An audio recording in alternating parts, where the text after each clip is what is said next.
c'est ce qui m'est résumé ici. Donc là, il décrit un peu c'est quoi son désespoir, donc on peut le surligner. Tout en marchant, j'avais la tête remplie d'idées meurtrières, de stratagèmes explosifs. Euh, ici, là, il pense à tous les actes qu'il pourrait faire. Puis, plus loin, cette chambre à coucher était devenue un endroit hallucinant comme au cinéma. Il parle ici là, du fait qu'il veut ouvrir une porte. On peut comprendre que la porte, elle est dans la chambre à coucher là, parce qu'il parle un peu des informations sur un complot d'assassinat. Donc, il cherche quelque chose là, derrière la porte, puis ce quelque chose-là est dans la chambre à coucher. Donc, on peut comprendre ça. On peut voir aussi ici qu'il commence à devenir un peu perturbé, là, hein, même quand il dit ça, là, qu'il a des idées meurtrières. Donc, il rentre chez lui, sa mère quitte. Donc, tout simplement, j'ai pas besoin d'en dire plus, là, sa mère, elle s'en va. Ensuite, j'ai encore un petit saut dans le temps. Dans le roman, là, ça nous est tout décrit, mais ici, on vous le met en italique. Donc, ce que ça me dit en bref, c'est qu'il a rencontré une jeune fille qui s'appelle Clarence, qui lui ressemble beaucoup. Puis Clarence, elle sait qu'il entre chez les mariniers. Elle a l'air étrange, elle aussi, un peu. Ça me dit aussi, il a même fait un immense trou dans le garde-robe, croyant y découvrir une pièce secrète. Donc, on parle de la porte là, qu'il voulait percer, là, donc il pense qu'il a découvert une pièce secrète dans le garde-robe. Chapitre 6, il discute avec Clarence. Clarence semble aussi démoniaque que lui, hein, parce qu'elle dit « Mon idée, c'est qu'on pourrait fabriquer de l'empois, le mettre dans des bouteilles de coca vides et les vendre porte à porte. » Donc de l'empois, on nous le décrit un peu plus loin ce que c'est. C'est un produit ménager, là, donc elle veut un peu empoisonner les autres, fait qu'on comprend que Clarence est un peu démoniaque, elle aussi. Donc on nous parle de Clarence et Léon. Clarence qui parle beaucoup, qui raconte des histoires qui font un peu lever les poils. Puis le chapitre 7, donc ce qui nous est décrit, c'est que Léon, il s'imagine que c'est un autre enfant qui a commis ces gestes. Donc on comprend là, qu'il a complètement détruit la maison des mariniers, mais lui, il dit que c'est un autre enfant, que c'est un rouquin qui l'a fait ça, que c'est lui et pas Léon. Donc il va pas bien, là, notre petit Léon. D'autres figures de style qui sont encadrées. Puis ici, il regarde tous les dommages qu'il a fait, il essaie de se convaincre que c'est pas lui. Donc encore une fois, c'est ce qui nous est décrit là, dans ces deux derniers paragraphes. Donc ça revient au titre, là, c'est pas moi je le jure, c'est pas moi je le jure. Il essaie même de se convaincre lui-même que c'est pas lui qui a détruit la maison des mariniers.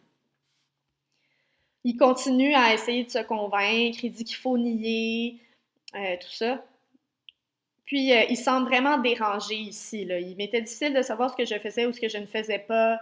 C'est ça qu'il dit. Il ne sait plus trop qu'est-ce qu'il fait. Il se couche en boule, il ferme les yeux pour s'endormir.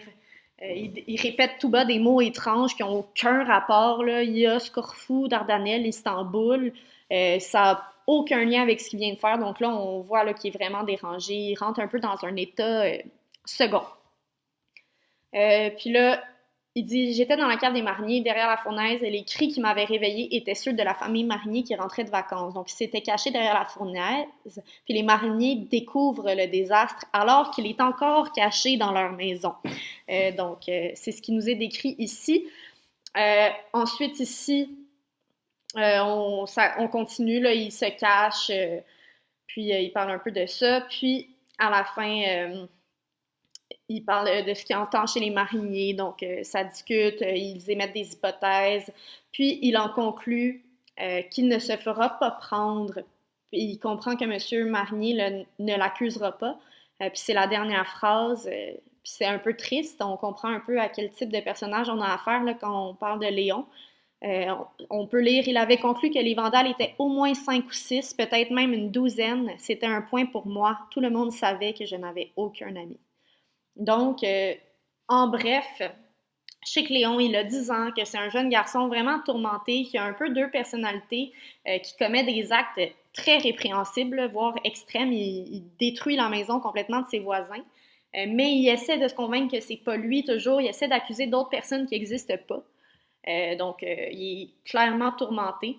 Mais au final, à la fin de cet extrait-là, il pense pas se faire prendre parce que tout le monde sait que lui, il n'a aucun ami, puis les dommages qui sont dans la maison, M. Marnier pense que c'est 5 personnes, là, ou 6 personnes qui ont fait ça. Okay, donc, c'est un peu triste cette dernière phrase. Donc ça, c'est en général. On sait que ça se passe dans une banlieue au Québec. On sait que les parents de Léon se séparent.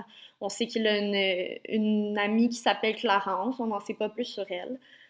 Donc voilà, ça devrait ressembler à ça pas mal, votre annotation. OK? Puis ça vous permet de mieux comprendre le texte en même temps. Donc, l'exercice est de terminer de répondre aux questions. Je vous dépose le corrigé sur le site, puis vous allez pouvoir vous corriger. Il y a une récupération jeudi vers 11h30 si vous avez des questions. Donc, c'est tout. Je vous souhaite une belle journée, puis si vous avez terminé votre exercice, bien tant mieux, profitez-en pour vous reposer. Ah, avant de vous laisser partir, il va y avoir une évaluation la semaine prochaine. Donc, un petit test qui va compter. Je vous mets des détails en dessous de la vidéo, mais ça va être important de regarder la date de remise. Je vais l'utiliser pour la bonification. Donc, voilà, bonne journée!